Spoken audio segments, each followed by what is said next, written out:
like I wanted to explain to people so badly that I was not this overweight person because my identity was based on my body image. And now that I don't feel attached to that, it'll be interesting to see how it affects me on the mental and emotional side this time around.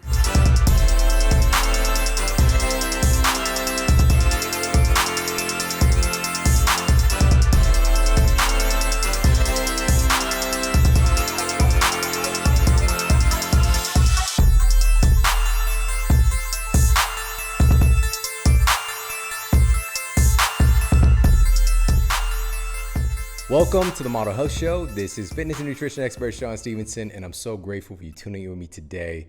So excited about this episode. We've got one of my best friends on the planet and also one of the top fitness influencers on the planet on the show today as well. He's got an incredible story, and he's taken his story to an entirely new level. Not only has 2020 been bananas and pajamas already, and just like, not just nuts, but like walnuts, like chestnuts, like freaking pistachio, peanuts, which aren't actually nuts, they're legumes, like just outrageous crazy. But he's about to do something that I think is going to shock you.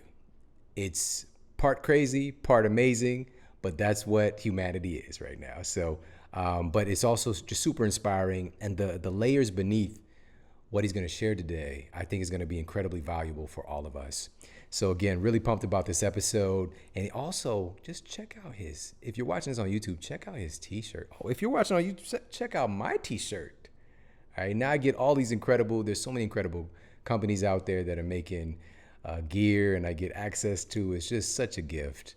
And this particular shirt says, be strong, be strong. And now it just even has me thinking about how life has changed so much from the reality that I lived in before. And both were available. You know, right now I have access to clothes, whereas before, like, we're getting the hand-me-down jump-offs. If I wanted an outfit, guess what my mom's gonna do? Layaway.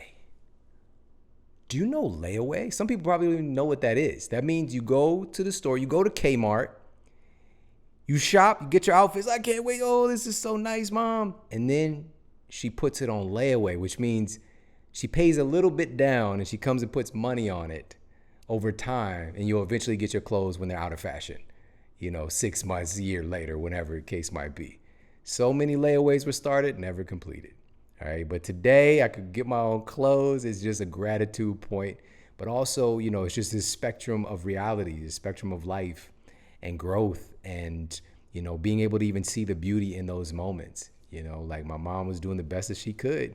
We had the nostalgia and the feeling that we're about to be super fly, but and partially a lot of the things that we do in life, it's the feeling that we're after. It's not even the thing. And if we understand how powerful our minds are, we can go there now. We don't have to wait till we have the external example, the external condition for us to have the feeling of what love looks like, the feeling of what a good relationship looks like, the feeling of what success or driving in that car that you envision yourself in. You can close your eyes and you can take yourself there. And what we know now in neuroscience is that experience of imagineering or, visualization is as real the mind does not know the difference. It doesn't even know the difference. And if we look at some of the, the principles of success and all the incredible teachers that we've even had on the show for you over the years, who would tell you how powerful it is when you can get clear on a vision, you feel the feelings of what those things actually would feel like to have those things in your life, and how quickly that starts to create a resonance and a draw of those things to actually manifest and be there in your life in a real way. And of course, me being somebody who's very analytical and like, where's the tangibility to this? Where's the science to this? Some things we still don't understand. We can't explain. But one of the things that I talked about on the show several times is like the phantom DNA experiment that was done not that long ago, actually. And we know that even in a vacuum, when a scientist is doing an experiment and they have a vacuum created where there's nothing inside of it. All the air, everything is removed. There's nothing there. But what you cannot get rid of are biophotons, these little packets of light, these little packets of energy that at their core, this is the thing that we have the greatest understanding, that they make up the physical structure of everything that we see in the world around us, these biophotons, these little packets of energy. So even if we have a powerful enough microscope, keep zooming in, eventually there's nothing. It's energy. But take a step out from there, we have biophotons, right? These packets of energy. And that's what we're made of. Like when you're looking at me, you might see somebody who seems like a solid being, right? Same thing if you look down at your body, you look at your hand. But with a powerful enough microscope and the technology that we're developing, we could see that, your hand is just vibrating atoms. It's just this compilation of vibrating atoms spinning around at this incredible pace. And most of you is energy or empty space, what appears to be empty space. It's super freaky stuff, I know. So we're not going to get too much deeper into it, but I want to talk about this, how we're impacting the world around us. And this phantom DNA experiment, what they did was they took human DNA and put it into the vacuum, and just to see what would happen. And these biophotons that they just can't get rid of, what happened when they put the human DNA into the vacuum, the biophotons attach themselves and conform themselves to the human DNA. These scattered random biophotons conformed to the human DNA that was added to the vacuum. Now, of course, when they see this is profound. But here's what was more profound. When they removed the human DNA, the scientists expected that the biophotons would just go back to their random, scattered, original formation. But that's not what happened. When they removed the human DNA, the biophotons, these packets of energy that make up the world around us, stayed in the same conformation that they went into when the human DNA was present. The human DNA created a level of permanency on those biophotons, the stuff that makes up our entire reality, conformed to the human DNA, and it left a print, it left a fingerprint on the world around it. Okay, so I hope that makes sense and you're starting to see where this is going. You are made of that. You are made of human DNA. You're made of that stuff. And your consciousness, the stuff that you're made of, this power that you have as a human being, impresses upon the environment around us and helps to kind of shape and conform the world around us, even at the most minute level that we have no idea about, we don't understand. We might not acknowledge that it's happening, but it's happening. It might be in the most minute way and dissipate. But the more that we focus on a thing, the more that we put our time and our energy and our intention and our presence into a thing, the more that we start to shape and influence the world around us. All right. So this is getting into the quantum physics, the quantum realm, but that's where science is at now. It's affirming things that, the ancients would write about and discuss. We've gone from the miasmatic theory, the germ theory. We're at quantum physics right now. And we're just understanding more and more how little we know about reality. We walk around here like we've got things figured out, like we've got life figured out, like we can't just solve our problems. We could solve everybody else's problems, but we don't know anything. We don't really understand. Even when we're talking about virology, humans, we know about less than 1% of all the viruses that there are. And we know less than 1% about the viruses that we know about how they operate. And I promise you, you're hearing it here first. I guarantee you, within the next several years to decades, they're going to find out, because viruses are infinitesimally small, right? We could fit hundreds of thousands of virus particles into a single bacteria, right? They're measured in nanometers. They're going to find that the viruses have viruses. You heard it here first. They're going to be able to see like, oh, wait, we found something else. And that this thing is the problem. This is really the thing making us sick. We keep zooming in, and looking at the minute, which is great. It's important, but we have to be able to zoom out and take a look at the meta perspective as well. That's called balance. That's called wisdom and holistic viewpoint and seeing the whole, because we start getting so specific in things that we miss. Like this is the saying of not seeing the forest for the trees, right? So being so focused on one thing and all you see is that thing in front of you, you miss out on the bigger picture. So I hope that makes sense. This is something we're really working to evolve to. And as science continues to push forward, being able to bring a level of balance to it, understanding that it's never the one thing. Even when we're talking about virology, it's never the virus operating in a vacuum. Because so often there's been experiments done where they take the determined virus or bacteria that's determined to be the causative factor for people getting sick and implanting it into different organisms and seeing that they don't get sick. But when you change the condition that the organism is in, or you change the solution for the bacteria or the virus to be able to replicate, when you change the conditions of it, it's able to take hold and to do the dirty things that it's possible for it to do. But the conditions matter. We got to stop looking at things in a vacuum, like the human DNA experiment, the phantom DNA experiment, and understand that there's a bigger world that all of this is impacting. So I hope that makes sense.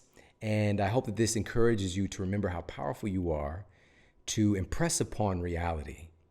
We have to understand that. And again, this is something that takes you deep down a rabbit hole. We have more and more science coming forward. And of course, we continue to bring the very best people in the world to talk about these things with you. If you're interested in this topic that I just felt compelled to talk about today, we'll put in the show notes for you the episode we did with Dr. Joe Dispenza, for example. As the French say, it's les flammes, or la flamme, or les fire. I don't know, but the French say it a certain way. Shout out to everybody listening in France, by the way. Je m'appelle Shawn. Comment allez-vous? And shout out to 8th grade French. Man, never mind. But also when I think of France and I think of, taking French, I think about the culinary. I think about the cuisine, right? French food is just renowned, in nutrition.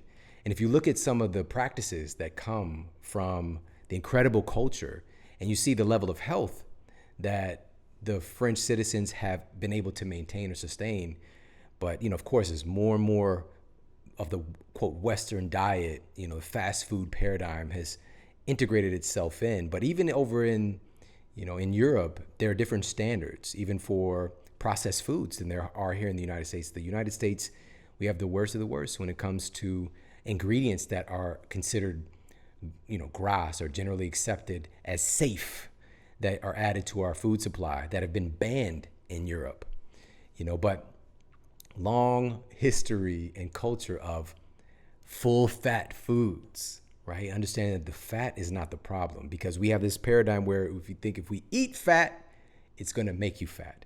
But that's not how science really works.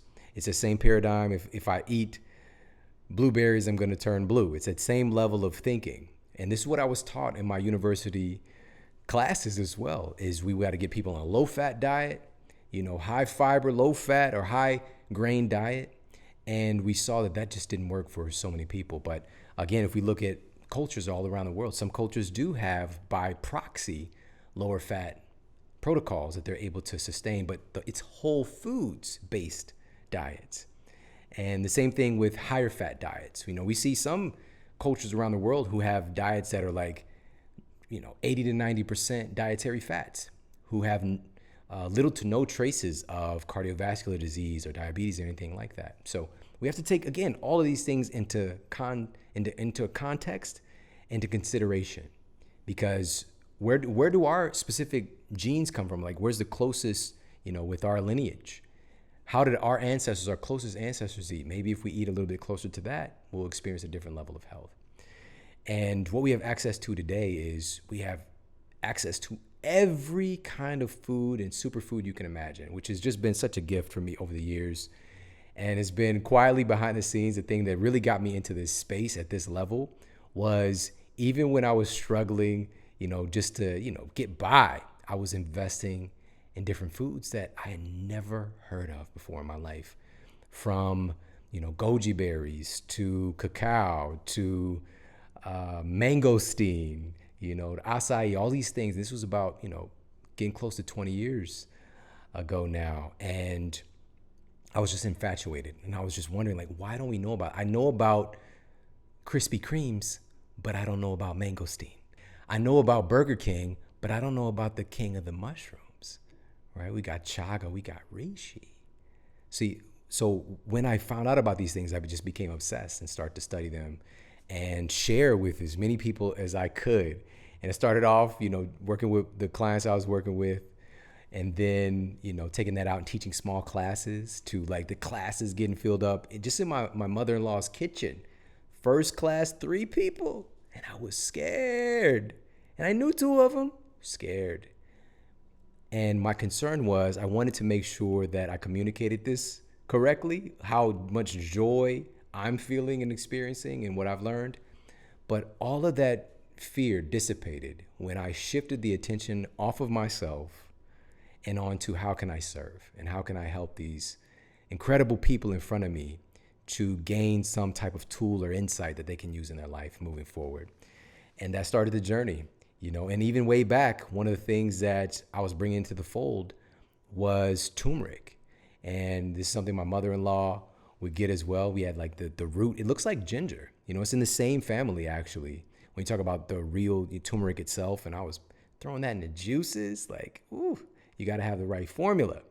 But now we have all these incredible supplements that are doing things the right way, because there's one thing to have a turmeric supplement that has like all these binders and fillers, and it's coming from turmeric that's been like, it's like a golden shower of pesticides has been sprayed upon it. And hopefully you know what a golden shower is, all right?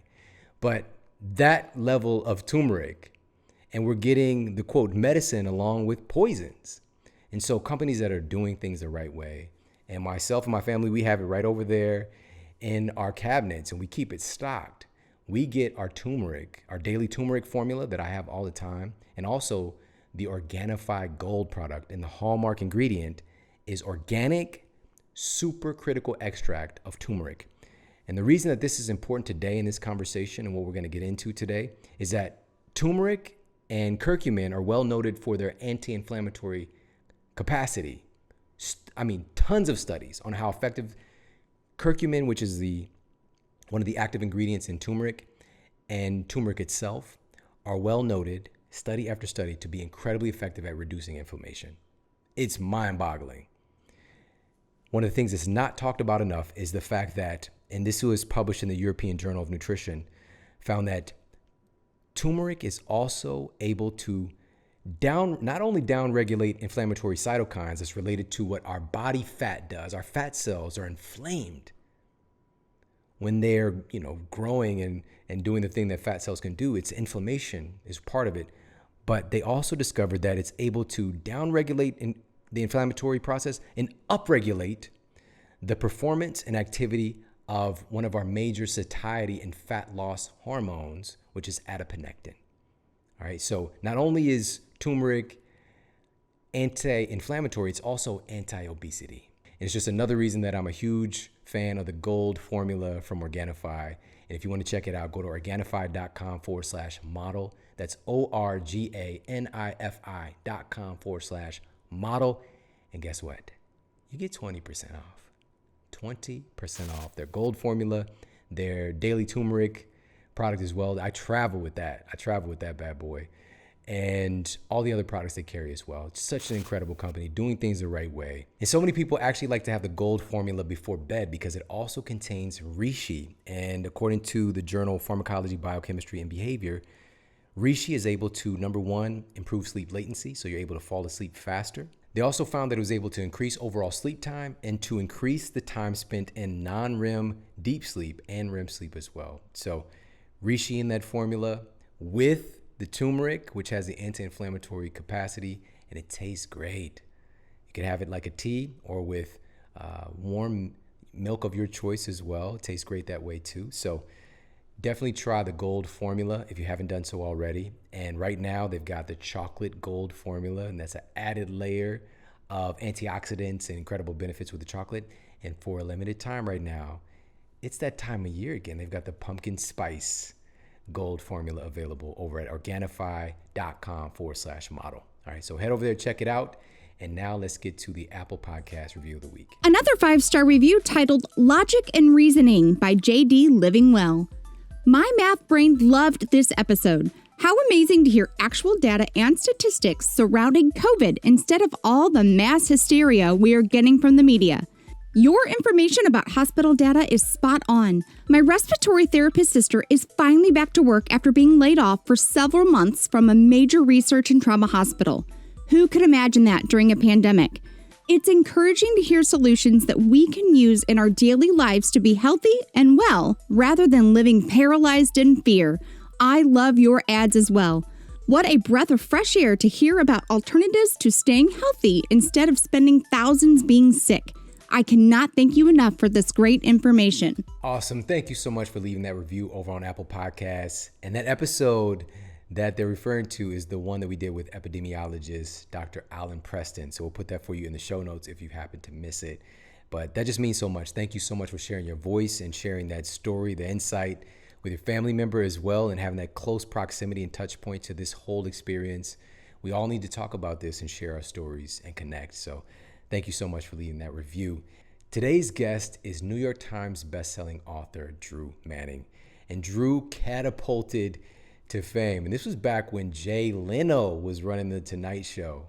And Drew was on The Tonight Show. He's on all this major media because he did this crazy experiment that actually transformed the world. And he was a fit personal trainer, been fit his entire life, college football player. And he wanted to help his clients like anybody would who has a big heart. But he kept hearing this story over and over again when he would just be like, if you just do what I say, just follow the plan. What's so hard about this? You know, just in his mind, even thinking these thoughts. And they would say to him, he heard this so many times over and over again, Drew, you just don't understand. You've been fit your whole life. You don't know what it's like. And one day it clicked that he wanted to be able to put himself into other people's shoes in a way, not just theoretically, but to physically transform his health and his body. And so the inception of his Fit2Fat2Fit journey was going from a fit, healthy personal trainer to gaining 60 to 70 pounds over the course of just several months by eating foods he would have never been eating in consumption and quantities that he heretofore would never have eaten as well. And, you know, stop going for his consistent exercise routine to being sedentary like the majority of U.S. citizens. And he transformed his body and gained all of this weight and documented the whole thing. But this was back early on. This is like 9 or 10 years ago when we didn't have social media like this today. So he really documented the journey on his blog, but major media caught wind of it and followed his experience. And from there, he decided to see what it was like and to demonstrate and to walk hand in hand with people to go from having gained 60 to 70 pounds to getting back to the weight that he started at and the level of fitness that he started at. And he accomplished the same thing in the same amount of time. You know, the same amount of months that it took him to gain weight, he was able to lose the weight in that same amount of time, but he had no idea the mental and emotional strain that it would have on his life, his relationships, and his identity to be able to go through that process. And it's just, he knows very clearly that when you choose to do that, it's one thing, but he knows that he can't replicate that for folks that are kind of born into the situations that can kind of conspire or encourage being overweight and obese. But he wanted to do his best to put himself in those shoes. And he's learned a lot, but even through that process, because that's what catapulted him to fame, but he's just done so much work over the years to cultivate empathy and to bring that as a term into the fitness culture that needs it more than ever, and compassion and understanding and being able to put ourselves in other people's shoes so we can actually find out how to help and how to serve. So I admire him for that. And today he's going to share, he's taken this story and this journey to an entirely different level.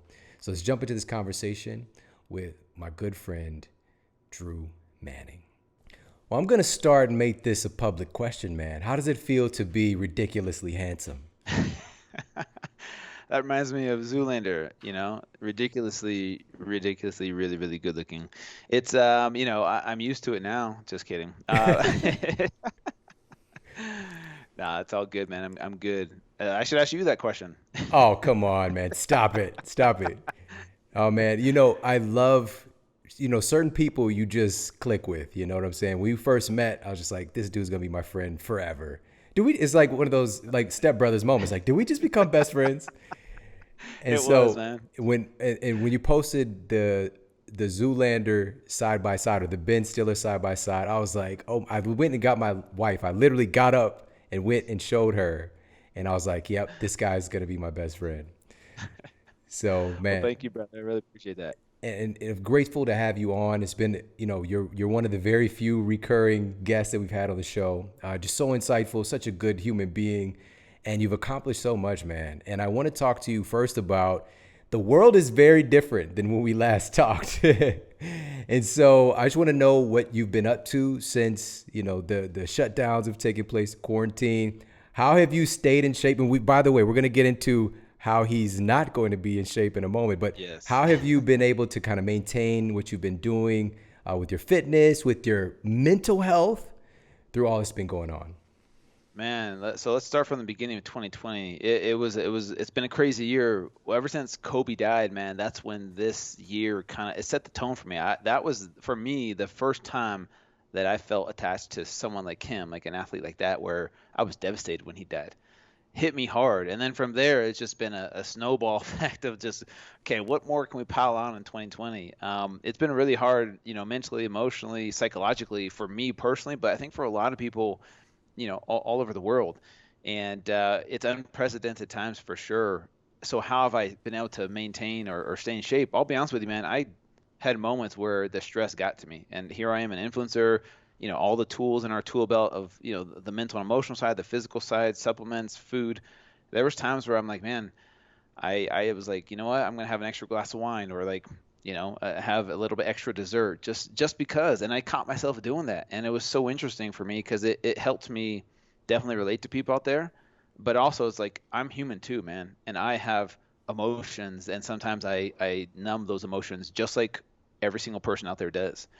And but then, luckily for me, having a fitness business, I was able to do a lot of live streaming, live, Instagram lives, Facebook lives, and I would purposely post that I'm doing a workout tomorrow at 10 a.m. and asking people to join me because I knew once I put it out there on social media, I had to show up, even though inside I did not want to work out. I knew I had to. The other thing that kept me going, Shawn, and maybe we can dive into this a little bit, is I made the decision to run 100 miles in under 24 hours. Now, I know I attempted this last year and people saw it. People saw me fail.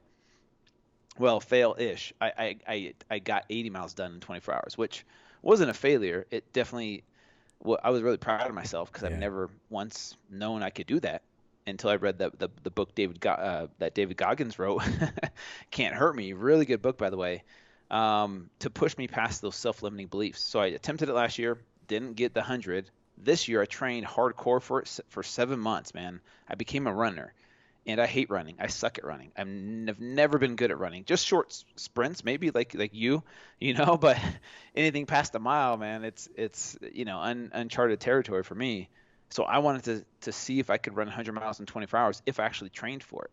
And so I took 7 months out of my life, literally, to train for a 100-mile race, and ended up doing it June 11th and 12th of this year. But posting about it, saying that I was going to do it, made me stay accountable to do those 3-hour, 4-hour runs on Saturdays and Sundays, even though I didn't want to, because I knew I was going to show up on June 11th and attempt my 100-miler, which I was able to do.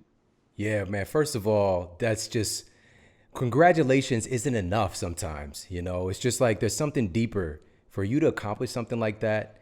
And to come from the experience that you've had prior to, just like, I suck at running. And I remember you told me this a while, like the first time, and Yeah. you wanted to do something that, you suck at and really challenge yourself and think differently and train differently and put yourself into the discomfort. That's one of the things that I've known about you from early on, is that for whatever reason, Drew has the kahunas to like put himself in uncomfortable situations. And so for you to accomplish that, man, like 100 miles in 24 hours, Yeah. bro, it's mind blowing. And that's the thing, is like we all have these self-limiting beliefs, and the thing that I learned from David Goggins is trying to train your brain to become comfortable with being uncomfortable, right? And that's kind of the whole idea behind this whole thing. And for me, that was 100 miles. For someone out there listening, it could be, 1 mile. It could be a 5K. It could be eating vegetables for 30 days straight. It's doing these hard things that you really don't think maybe is possible for you. But then what if? What if you just try one of these things that's out of your comfort zone and watch your body and mind adapt to it, and maybe you can pull something off that seems impossible for you, because 100 miles, for me was impossible. I'm like, I've never even ran a marathon or a half marathon. Why do I think I can run 100 miles? I don't know. I just felt like, why not test the limits? And 100 miles seemed like a big enough number to be like, all right, that's pretty respectable, and I did it. Will I ever run again? Probably not, because I still hate it. But to say that I did it, that's kind of the lesson that I learned to hopefully pass on to other people, is find out what your 100 miles is and get out there and do it and get comfortable with being uncomfortable. And who knows what you can accomplish. Absolutely, man. That's so powerful. And finding out what your 100 miles, so everybody could be something different. This could be something in business. This could be something in your relationship. This could be something in fitness. I was just talking with my oldest son, Jordan, the other day. Man, dude, I love that shirt. We're going to talk about that in a minute. Okay. All right. That's it. I was just talking with my oldest son, Jordan, the other day. And right now he's got a couple of clients that he's training as a personal trainer. And he's creating programs. And he's just doing, he loves this. He loves fitness. It's his thing. And I was talking to him about some of the structure mentally with working with clients. Because I worked in the gym for, I don't know, maybe almost 10 years. And I came to some revelations very early on. Number one, people are coming to you, yes, for advice and expertise, but the majority of people, their biggest benefit that they're getting from you is the accountability. And there's a minority of people who will take the expertise that you give them and continue on without you. And I wanted people to hire me to be able to fire me when it came to the gym. But so often it just didn't manifest that way. No matter what I would do, I'd see people 5 years later. They're like, Shawn, I was in the best shape of my life when I was with you. I need you. It's like, no, you need yourself. Get away. I love you, but the thing is, it's understanding that we all need accountability. We all need support. And, there's different dynamics to what that looks like. But we have to work with our own psychology. Sometimes it's even within yourself, the accountability you create. But you're bringing up an important point of being able to utilize community proactively, especially during a time when we're so separate, to hold you accountable. So can you talk a little bit more about that? Yeah, and I learned this from my first journey doing Fit2Fat2Fit back in 2011, which we've talked about on the podcast before, where I intentionally gained 75 pounds in 6 months. That was my first time being overweight in my life. I was humbled. I realized just how wrong I was in my approach to fitness and health and helping people.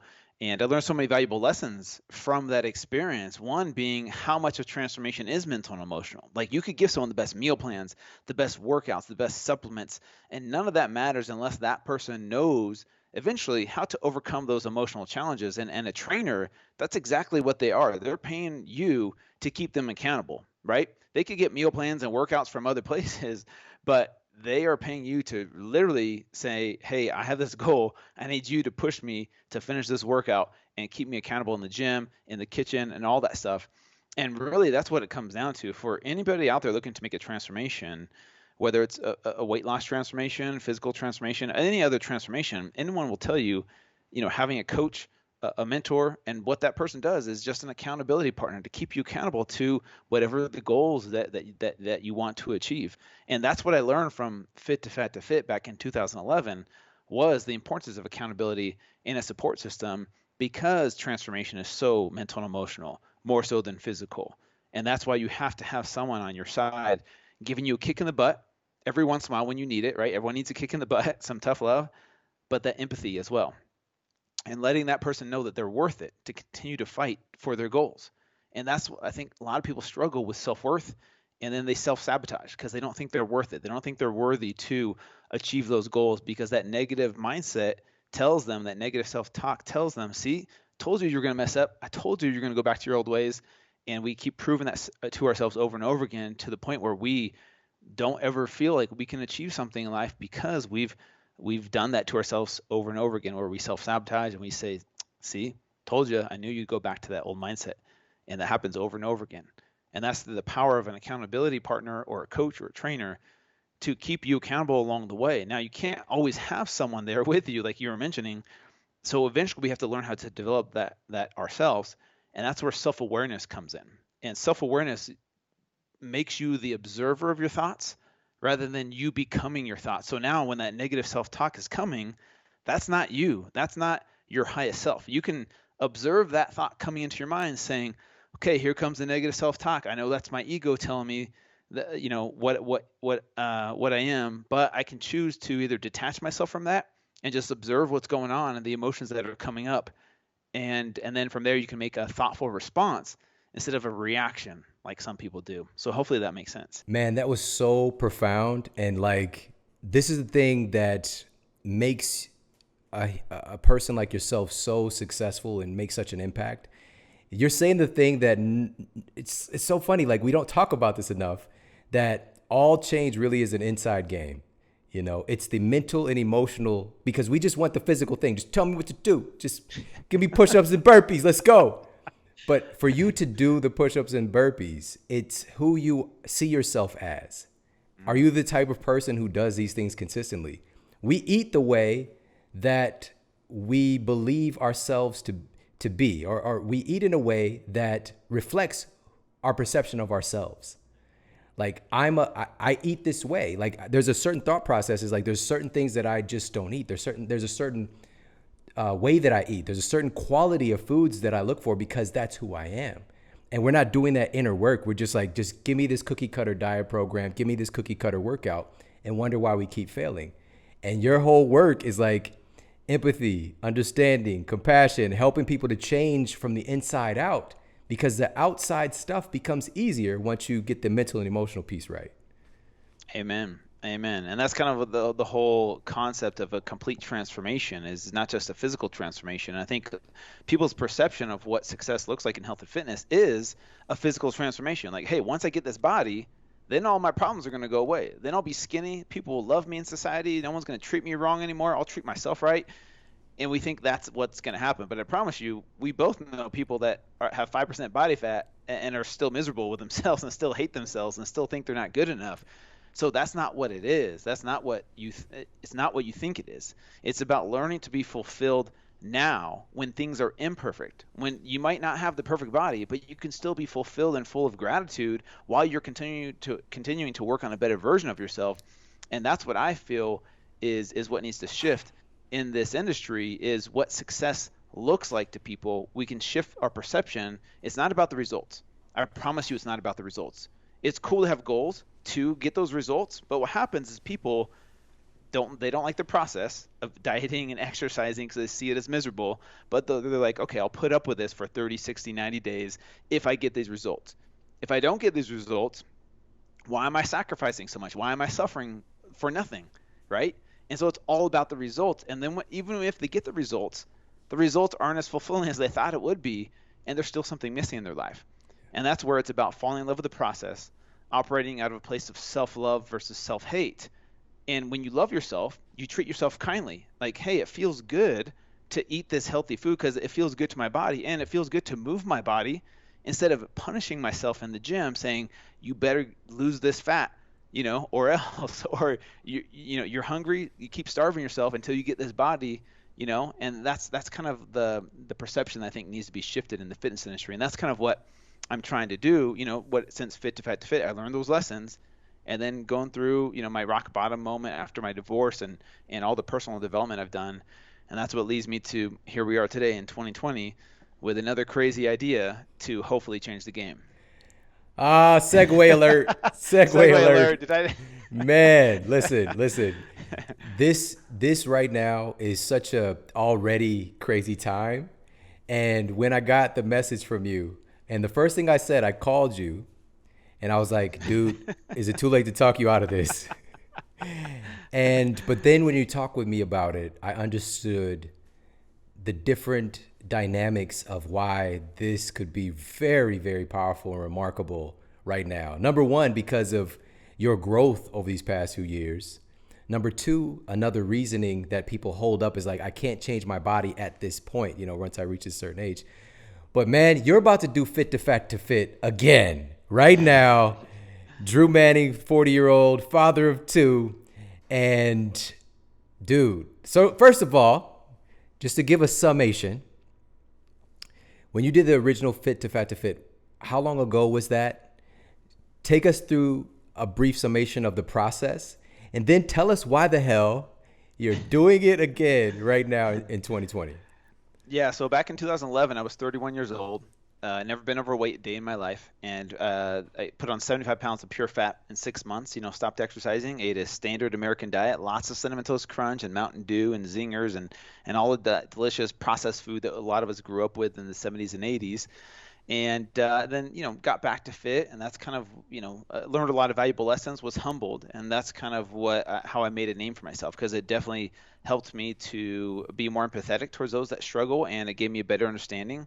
And but that was almost 10 years ago, and social media back then wasn't what it is today. I know very few people literally today that actually followed along that journey as it was happening.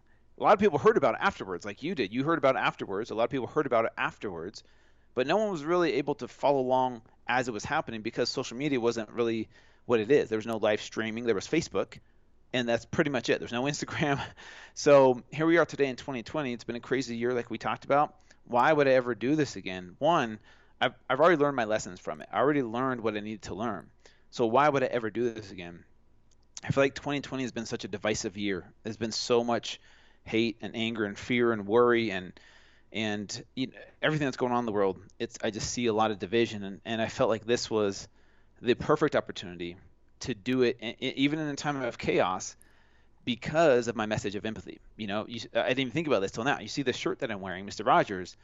Empathy, for me, this is what this shirt shows, is empathy.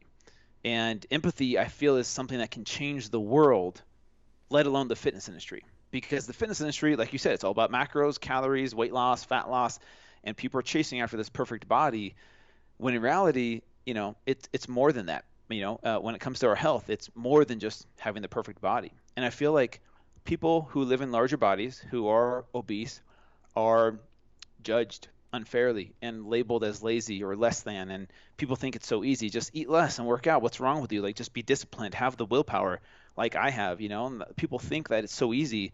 And so people in society that are in larger bodies are looked down upon. And I feel like empathy, truly understanding someone without trying to correct them or judge them or critique them, is what empathy is for me. It's listening to understand someone truly where they're coming from, instead of labeling them because you saw a social media post, or because you saw them wearing a mask or not wearing a mask, or taking one chapter of their life and judging them based off that chapter.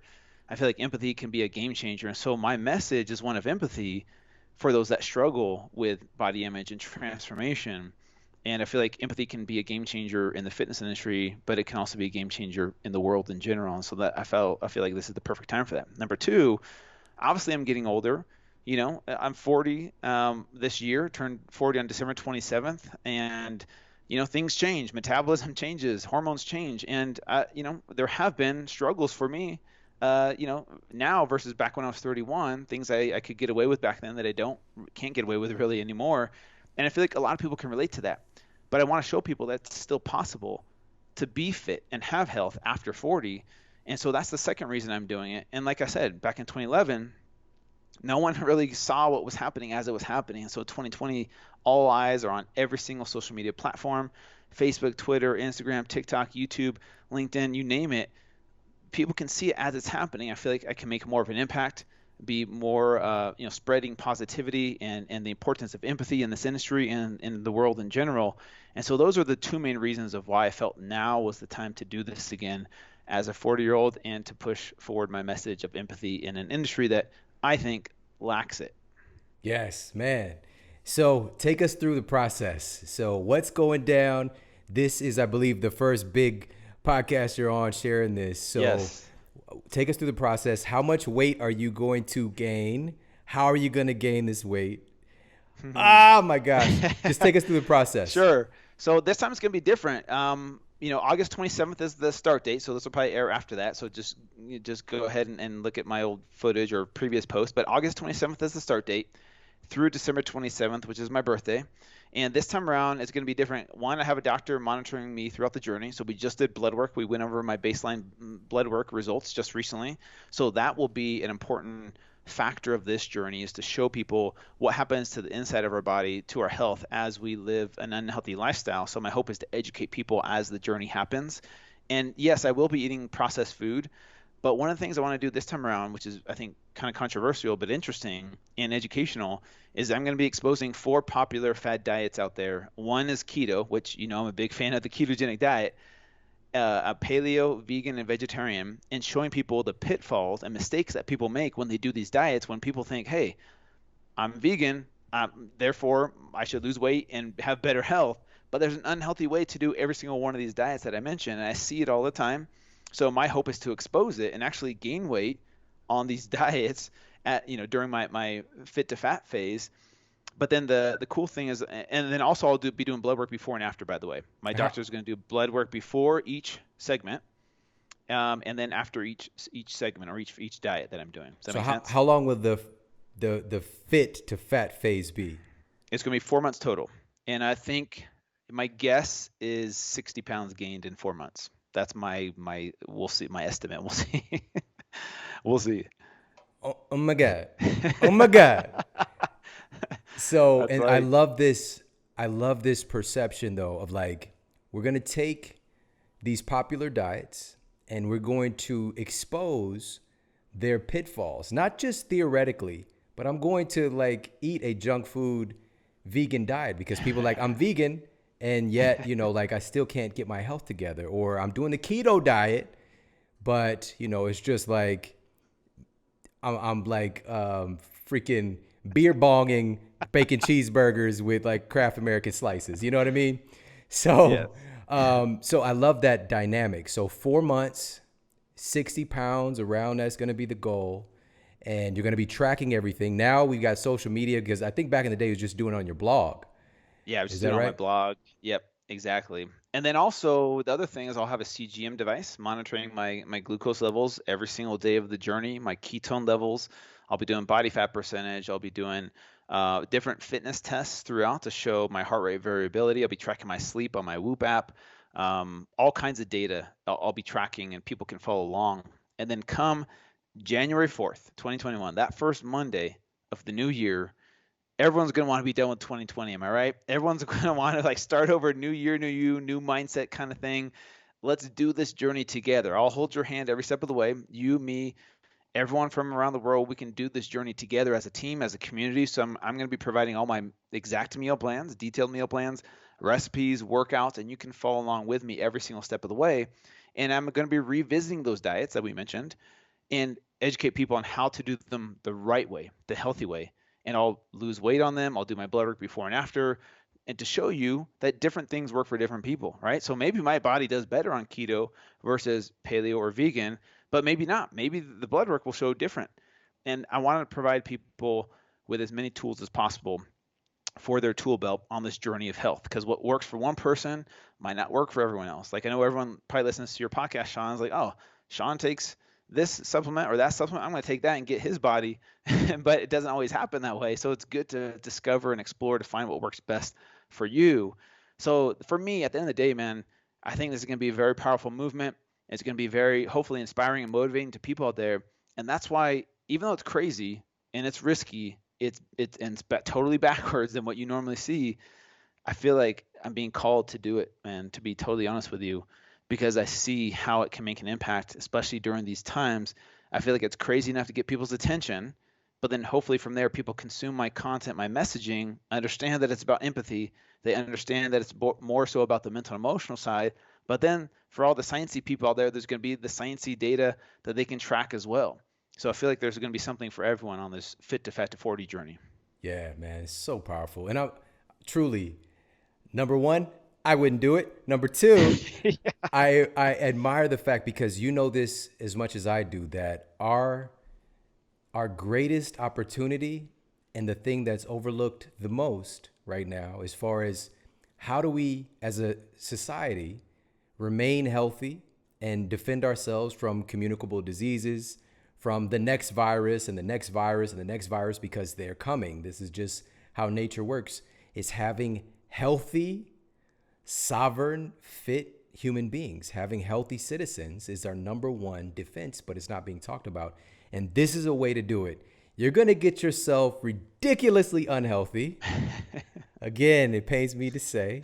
And then people can walk with you and travel with you and join you along the way of how do we get from there with all the excuses that we have, because that's all I've been hearing from even a lot of our colleagues is excuses of what we can't do. You know, and you've got another layer like, okay, I'm 40 and up now, so we've got that layer. I've got I've got all these different diets now that are popular, and they have their benefits and they also have their downsides, and it depends on the person, and also the way that you do each of those has tremendous opportunity or downsides. And so exposing and sharing those things for people who have questions, you know, who just like take things at face value without like seeing what can happen. So there's so many layers of yes to this. So I'm going to give my endorsement, you know, but one of the things are you gonna do a food challenge with me? What is that? We'll do like let's see, what's your jam? Maybe like a sugary cereal food challenge, virtual food challenge where you eat, I eat, see who eats more of the Cinnamon Toast Crunch. That's a food challenge. Okay, but I'll just make sure that I clear my calendar for the rest of the day, because I'm definitely going into a sugar coma. But yes, I'll jump into cereal. I'll jump into the cereal challenge. One of the things that I had asked you about was, and this was the thing that, if I remember correctly, you shared was the most surprising thing to you. It wasn't the physical changes. It was how you felt, like mentally and emotionally, and how you were judging yourself and noticing how people were judging you when you gained all that weight and took the time to do that, and your motivation to do things, because you were just a very motivated person. You love working out, and all of a sudden, like all of that drive started to go away, and you having a healthy new relationship, pretty fresh relationship, awesome relationship. I was wondering, like, did she sign off on this? Did she say this is going to be okay?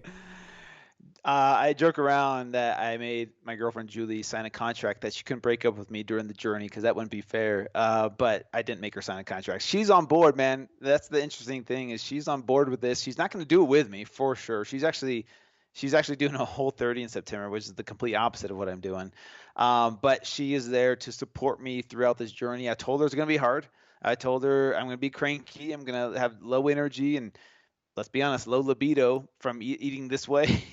So I said, hey, I promise I'll make it up to you once I get back to fit again. But no, she's totally on board with this. And it's going to be interesting with that difference in the journey of having, last time I was married, had 2 little babies. This time around, my daughters are 9 and 11. I have a girlfriend now, different family dynamics. Plus I'm a different person. I'm a different version of myself now. Back when I was 31, I was married. I was very religious, very naive to a lot of things. Now I feel like I'm more self-aware. I have more tools in my tool belt to help me on the mental and emotional side. So yes, I'm going to become overweight again, but I feel like I'm not as attached or as obsessed as I used to be. So it'll be interesting this time around to see how it affects me mentally and emotionally. Like when I go out in public this time, am I going to go up to strangers and explain to them that I'm not really overweight, or will I be more at peace with it this time around? Because last time I felt like I was totally self-conscious.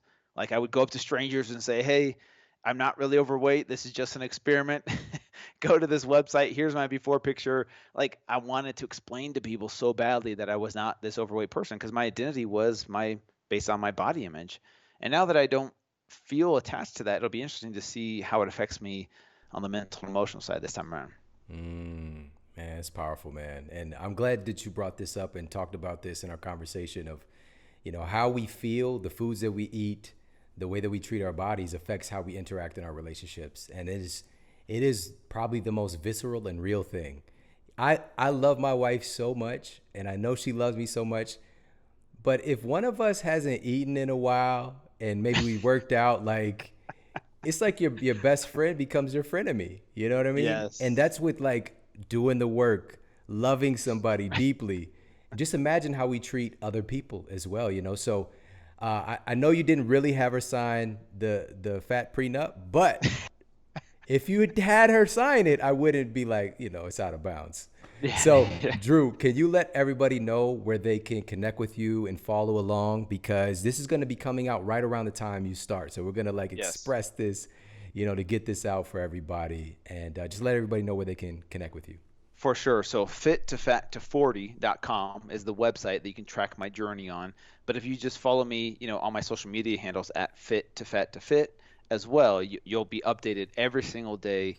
Lots of live streaming, lots of content, weekly weigh-ins, weekly food challenges, doctor's visits, little performance measurements to show how my body's changing, how my mind's changing. So yeah, Fit2Fat2Fit.com. Perfect, my man. Thank you so much for coming to hang out with me. Shout out Thanks, Shawn. to your shirt. Hopefully everybody who's watching on Mr. Rogers. YouTube sees the iconic Mr. Rogers. And he was a police officer or a postman? Yes. He was a police officer that he invited. He was part of the show, right? And so he invited him to go to. It's interesting. A lot of people don't know this story. Yeah. Yeah. He invited him to put his feet in the swimming pool because at the time it was illegal for blacks and whites to swim in the same swimming pool. And so Mr. Rogers kind of stood up to that and said, "Okay, I'm going to bring him on as my friend, as my neighbor. Yeah. We're going to sit in a little kiddie pool with our feet in. That's not illegal." And so that's what this picture represents, and that's why it's especially during these times, man, is you got to be brave during times of controversy like this, and I love what he stood up for. Yeah, man. Thank you so much, brother. I love what you stand for as well. Thank you so and much. Being inclusive, bringing people together, challenging yourself, and giving us a model of what that looks like to push the boundaries. So I appreciate you, brother, and we'll talk to you real soon. Thanks, Shawn. Appreciate it. Talk to you soon. And everybody, thank you so much for hanging out with me today as well. I hope you got a lot of value out of this episode. And again, this is about thinking differently. This is about challenging ourselves. This is about finding new and creative and dynamic ways to connect, to hold each other accountable, and to develop more empathy and compassion when we need it more than ever. And one of the things that really resonated with me and with Drew's message, and something I've been teaching for the near 2 decades that I've been in this space as well, is a huge revelation that hit, is that we cannot hate ourselves into having the body and the health that we want. And that's what so often we try to do. We try to push ourselves, we try to beat ourselves into submission, into change. And true, sustainable, long-lasting change and transformation does not come from a place of trying to manipulate and hate ourselves into health and wellness. It has to be a different pathway. We can absolutely beat ourselves into a pulp and beat ourselves into submission for some temporary changes and get some results. But to sustain it and to enjoy the process along the way, it has to be a different inroads. And I believe that inroads is love. I believe that inroads is patience and compassion. And I believe that inroads is education as well. That's why I do this show. That's why the Model Health Show was created, to help us to feel empowered and to know that we don't have to accomplish everything at once, and we can take things step by step and master certain levels and then add in the new piece. Whereas we've been programmed with this idea, and we continue to say these things of like overnight success. There's no such thing as that. There's no such thing as an overnight success. It's really these step-by-step processes and systems and becoming the type of person that can have and maintain, sustain those results that we get. And so today more than ever, it's having that directive, that inner guidance system, pointing ourselves back inward and really working on changing our inner world so that it can be reflected in our outer world. All change is truly an inside job. So that's where we need to start. And all the tools are there. There's so many different tools available, so many different diet programs, fitness programs, meditation programs. We can list those for days. But truly, it's becoming the type of person who can interact or take part in any of those things and it become a part of our lives and who we are. Because so often we want change, but we're trying to bring our old self to the new party. We're trying to bring our old self, our old mindset, our old way of being, our old habits to the new party. And that old self just doesn't fit in at this particular party we're trying to be at. All right. Not saying that this party is better or it's just different. Whatever it is that you want to accomplish, you have to become someone else. You have to become a different version of yourself. And that could be scary. It can be challenging, but it's true. And this is a thing that nobody wants to tell you. And here's the greatest part of it all, though, is that person that you become, all the results, all the wonderful things, the successes that you aspire towards, it starts to become magnetic. Because health isn't something that you chase after. Health is something that you attract to yourself by the person that you become. And so that's what this is about. It's doing the inner work necessary. We've got incredible tools for you. We've got incredible resources. But it's really working on yourself to become the best version of you and aspiring towards that each and every day. So again, I hope you got a lot of value out of this episode. And again, make sure we provide over and over and over resources to take advantage of, because there's so many barriers of entry, it seems like, in our world today to having the fitness and the health that we want, because of the costs involved, because of the access. And now so many things have shifted to online access and online shopping, online programs. We need to leverage these things in a healthy way. And for years now, I've been talking about this for years. I was the first person to talk about this on a podcast. There are companies who are taking on the big brands to make health affordable, to make getting access to the highest quality foods available for everybody. And that company that's taken the products that you would find at Whole Foods or other health food stores, they come at a premium. We know that. The nickname for Whole Foods is Whole Paycheck. All right. We know this. I've been there literally at the cash register at Whole Foods many years ago, and they brung out my stuff and I got my card and I'm like crossing my fingers, crossing my toes. I hope that this swipe goes through. Right. But I was investing in my health and I'm just hoping that I can find a way to make it happen. And I'm so grateful that I've actually never shared this before, but I'm thinking about all the times that I saw people there at Whole Foods and I went up to the register and I paid for their groceries.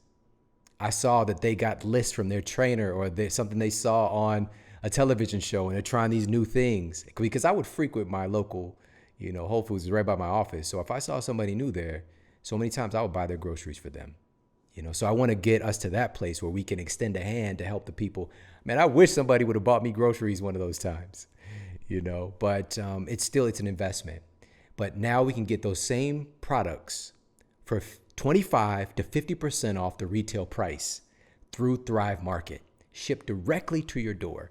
So the toothpaste that I was buying from Whole Foods, 25 to 50% off. The coconut oil, the chia seeds, the snacks for the kids, all those things we get from Thrive Market. Home cleaning products, non-toxic, personal care products, we get from Thrive Market, 25 to 50% off. And you get access to that as well. Just go to thrivemarket.com/model health. That's thrivemarket.com/model health. And number one, you want to make sure that you get the Thrive Market membership, because right now, when you purchase a membership to Thrive Market, you get a free gift. It's upwards of like $20 to $25 value, free gift. And they've got different ones to choose from depending on when you take action. But this is right now, available right now. So you want to do this right now. Get your membership, and it's just going to continue to pay you back over and over and over again. We save hundreds of dollars every year by shopping through Thrive Market. All right. So you get a free gift in addition to the 25 to 50% off that you're already going to be getting. Free gift right now. So go to thrivemarket.com/model health. They're also giving back. They're giving, whenever you get a membership, they're making it available, a free membership to somebody in need, a family in need, a veteran, a teacher. They've been doing this since the onset. This is why I was the first podcast to share Thrive Market. And here we are years later. And I love them. I love companies that stand for doing good, that stand for something bigger. At first I was like, how are you guys even making revenue? Like, you're giving so much away. But they found a way to create a business model that's sustainable, where they can continue to pay it forward, because the ultimate mission is to make health and wellness accessible to every single citizen. But again, it starts with us. These things are available. We just have to take advantage. So, and the same thing, we've got incredible thought leaders, incredible people in this space to follow, to learn from. And Drew Manning is one of those people. He's been a really good friend of mine for so many years. He's one of my favorite human beings. It's like literally, if we don't see each other for a year, as soon as we get together, it's like we've been hanging out, every day. We've got such a connection. He's such a good person. And the impact that he's been making in the world for all these years as well is just profound. So definitely pop over, check out his journey, join the movement. He's doing it again, Fit2Fat2Fit. And again, I hope you got a lot of value out of this episode. We've got some fire coming your way very soon. So make sure to stay tuned. Take care, have an amazing day, and I'll talk with you soon.